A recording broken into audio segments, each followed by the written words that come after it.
I want a yummy crop of tasty greens weeks before anybody around my neighborhood would have even thought about getting in their garden to plant anything.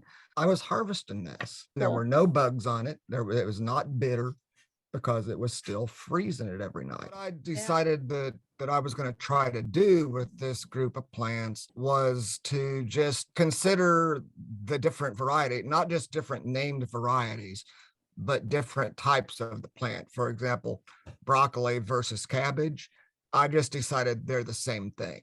They're this Brassica olisara, or however you pronounce it, that it doesn't matter if you call it cabbage or collards or kohlrabi or Brussels sprouts. It's all the same thing as far as I'm concerned. And I wanted to be able to grow it without having it being ruined by the cabbage worms. And I wanted it to be winter hardy. So I just gathered up as many different varieties of each of those things as I could find and planted them. And by planting them at the time of year I did it, which was, if I remember right, was around early to mid August, I had plants going into winter that way more than I expected to survived. And I don't know, I didn't record, I don't keep much records, so I don't know how many different varieties that I initially started with just completely self-eliminated. I'm sure a lot of them did. But when spring came in 2021, I had at least a half a dozen very distinct phenotypes. And since they're outcrossing plants, pretty much every seed almost has got to be a hybrid. And the picture you have up there now was taken, I believe, in January of 2021 when the temperature was around 14 degrees Fahrenheit with no snow cover. And that's some of the plants that lived through that and produced seeds this spring. Okay. The F1 generation of that is growing in my garden right now. And it does not look as good as these plants did because I got them out later. So they're much smaller. And a significant number of them have succumbed to the cold temperatures this year, but I have a lot of them. So I'm sure that many of them will survive. And then this year I'll have the next generation of seeds. This is the very first step. This was the first time I was able to obtain seeds from this species, other than kale. Kale is always been hardy in my garden, but we're not particularly big fans of kale. I like the flavor of cabbage and Brussels sprouts better than kale. So kale is included in this Grex at this point, but at a very low amount. I didn't want to exclude it completely because I knew that it was so winter hardy, which is an important part of it. But I also didn't want it overwhelming the whole population. So there is probably some kale in there. Again, I'm not a good records keeper or stickler for such details. It's, I planted it. If it cross-pollinated, it did. And if it didn't, then it didn't. Doesn't matter to me. What I want is those delicious little flower stalks. I was harvesting those this spring while it was still freezing at night, many nights. Those plants started producing, and they produced for weeks. I could have harvested way more than I realized I did but I didn't know how much of a harvest these plants would make. A lot, way more than I realized they would. Some of the plants, they got 5 feet tall and they just kept blooming and blooming and blooming. And the flavor was delicious in the stems, the flower heads, the young leaves, all the way up until the weather started getting hotter.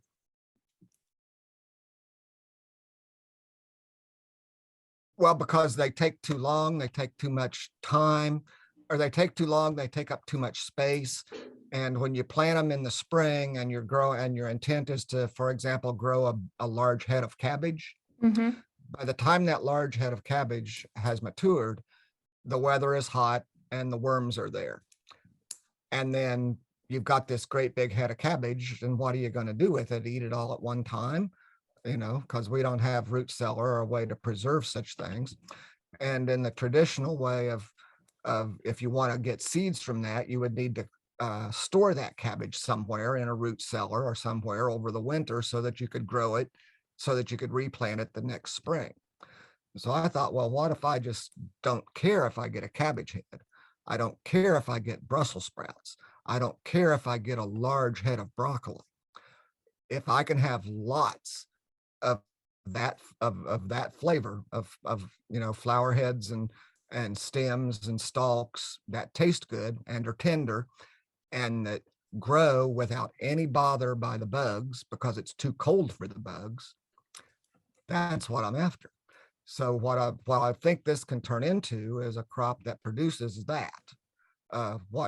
What I should, the one picture of what I called the harvest, a crop that will produce that in my climate for weeks and weeks without any irrigation, without any bug issues, without any bitter flavor because of hot temperatures, because it starts producing that when it's still frosting or even freezing at night. This harvest starts to come on, and it continues until finally some of the seeds start getting mature enough that they're not tasty anymore. I was disappointed that the seed pods themselves were not delicious. See, because with my radishes and my turnips, especially with the radishes, the seed pods are the harvest to me rather than the root. And I mean, they're just delicious. And the turnip seed pods are too.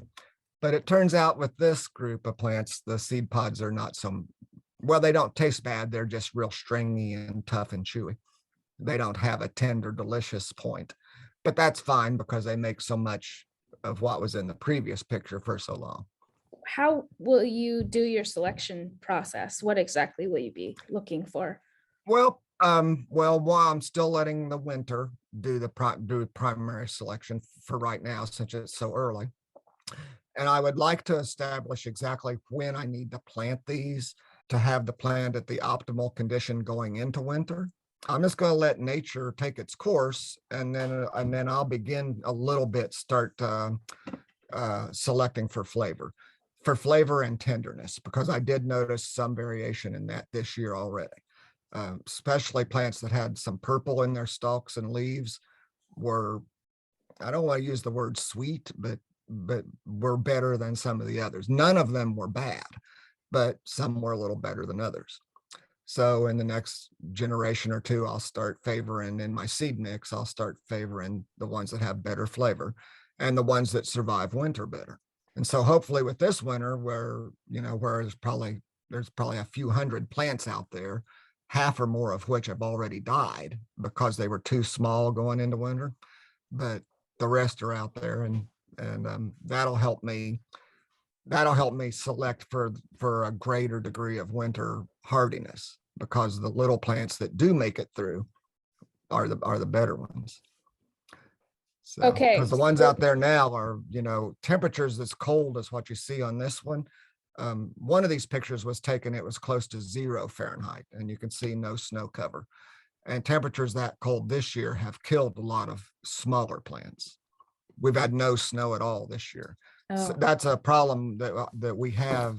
I relate it to climate change, because our temperatures can get as cold or even colder than they ever did in my memory, but they don't do it as often, but they still do it. So we can have weeks where it doesn't even freeze at night, and then we can have a couple of days where it goes down below 0.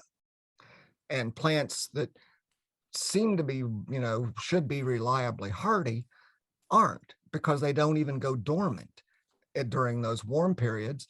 And then it gets really bad cold for a night or two and kills them because they weren't even dormant. I think it's possible that what I'm calling really cold temperatures might not hurt some of those plants if it got like that and stayed like that, especially if there was some snow on top of them.